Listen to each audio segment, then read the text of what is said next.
You're not prepared for this? I love how she's whispering, I'm not prepared. Not prepared for the live show. Hey, guess what? Doesn't matter. Ta-da! Oh my gosh. Ginger Lewman here. Katie Press. And we're back to talk a little bit about project-based learning and project, problem, passion-based learning, and the topics that seem to be hitting our, we'll call it a funny bone at this moment in time. It's kind of painful when you hit that. It can be painful for other people when I hit my funny bone. It's not so funny. Why do they call it a funny bone? Because it's funny when somebody else hits it. Okay. I think our topic today is the mystical, magical, exciting, one-size-fits-all, one-day PBL training. I don't know if you've caught the dripping sarcasm in any of that.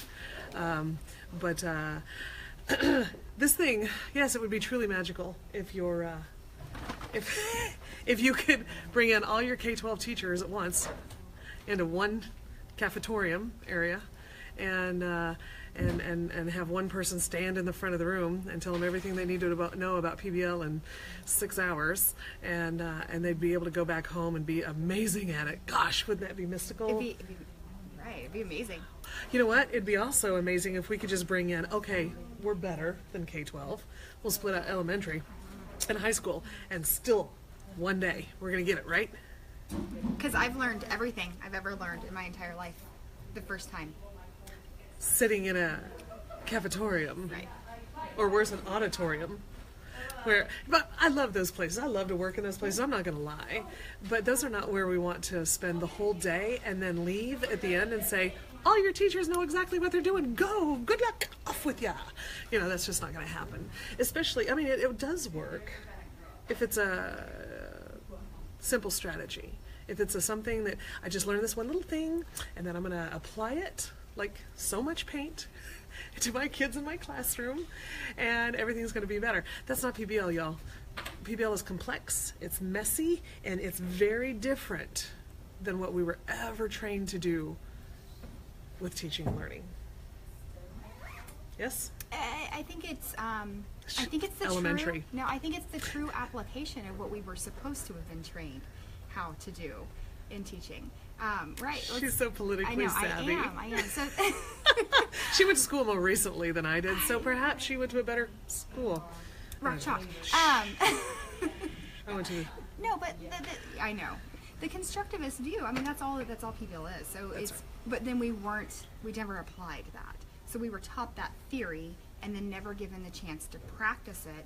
So we practiced something different for a really long time. And we talk about that muscle memory, and if we practice something different for a really long time, we forget how to do that other thing. So how do we build those pathways back? If you've ever tried to unlearn something, it takes more than one time. Yeah. A lot more. A lot more than one time, trying to end a different habit, start a new habit. It's like three things, three reasons that this is just not going to work the one day. One is what we've been talking about. There's just too much information. It's complex, and a teacher, if you really want them to do it, not just check mark a list of my teacher's got PBL training, done, and if they didn't do it, it's their fault. Nobody would say that, but I've heard it before.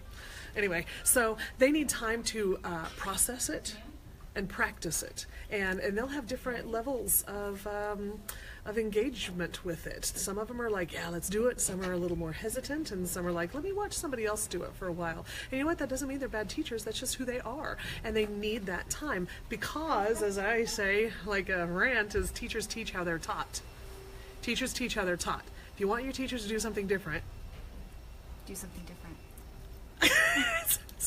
That's not magic. That's just logical, right? So what we want to do then is give them time to get in the classrooms, try out what they're ready for, and then try it, come back, get with a coach who knows what they're doing with project-based learning, get some feedback, and now what?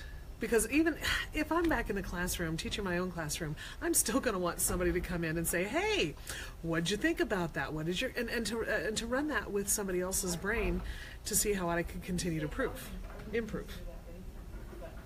It's a long day, guys. This is, at the end of the day, we're right here at the same page, right? I mean, this is Monday, Tuesday. What day is today? Is it Wednesday? Is it May yet? No, not yet. It's toward the end of the school year. I'm lost. Anyway, yeah. What else? So another big piece of it is that you have to consider the effect size of professional learning. So this is where Ginger's head starts to stop listening to me, but some of you still are, and this is going to connect to you. So if you come to a one-day workshop, we know that 5% of that goes back to your teaching. That's it, 5%. So How do we know that? I think there's just lots of research on it. I can point you to that in the comments. I will do so. But so think about it. You spend 6 hours somewhere, and there's a lot of information, and you get overwhelmed for it, right? You about 11 o'clock, you start looking and wondering when lunch is, because your brain is getting tired.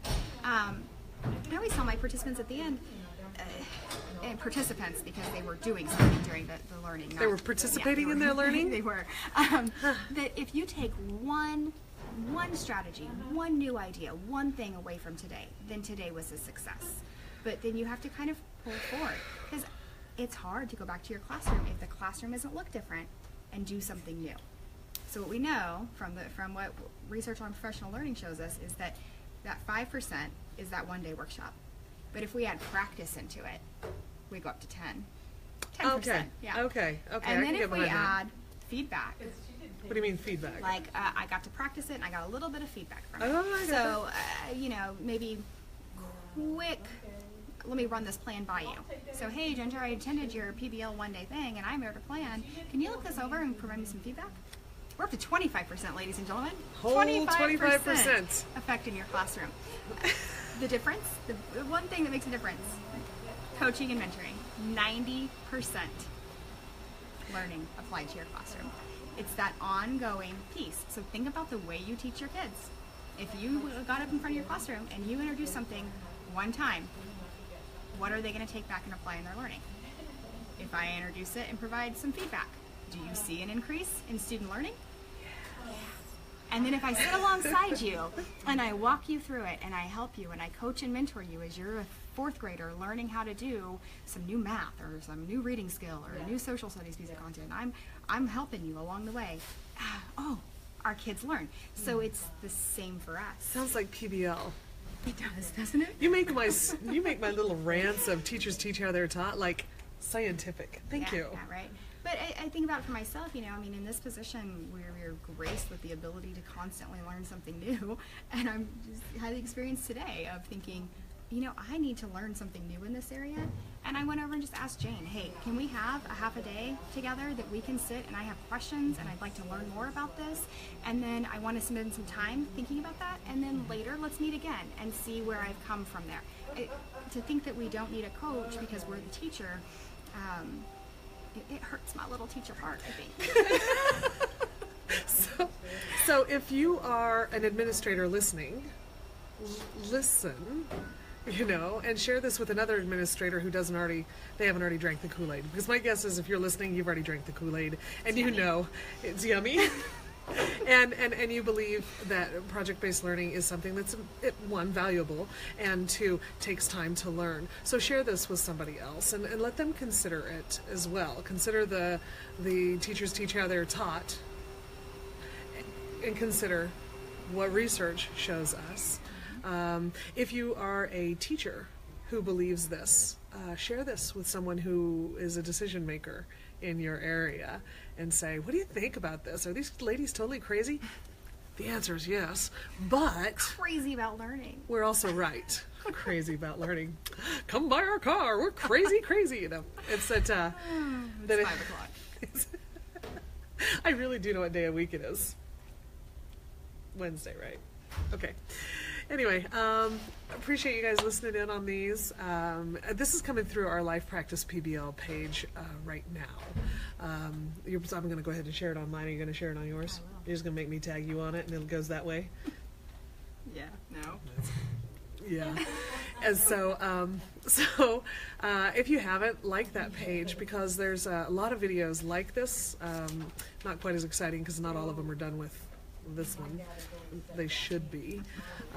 If you ever have a topic, by the way, that you want to know more about or would love to hear our take on it, just hear our take, right? There's all sorts of different points of view. That's what makes the world beautiful and delicious, is that there's so many of us with different points of view. So run it by yours and see if it agrees, see if it doesn't, and where can we find the avenue that fits your kids. That's what this is about. Anything else? Yeah, we're good. Happy Wednesday. Wednesday? April 27th, 6th. You know, it's written down somewhere. I don't have to memorize that stuff, right? Right. All right. See you guys. Good night.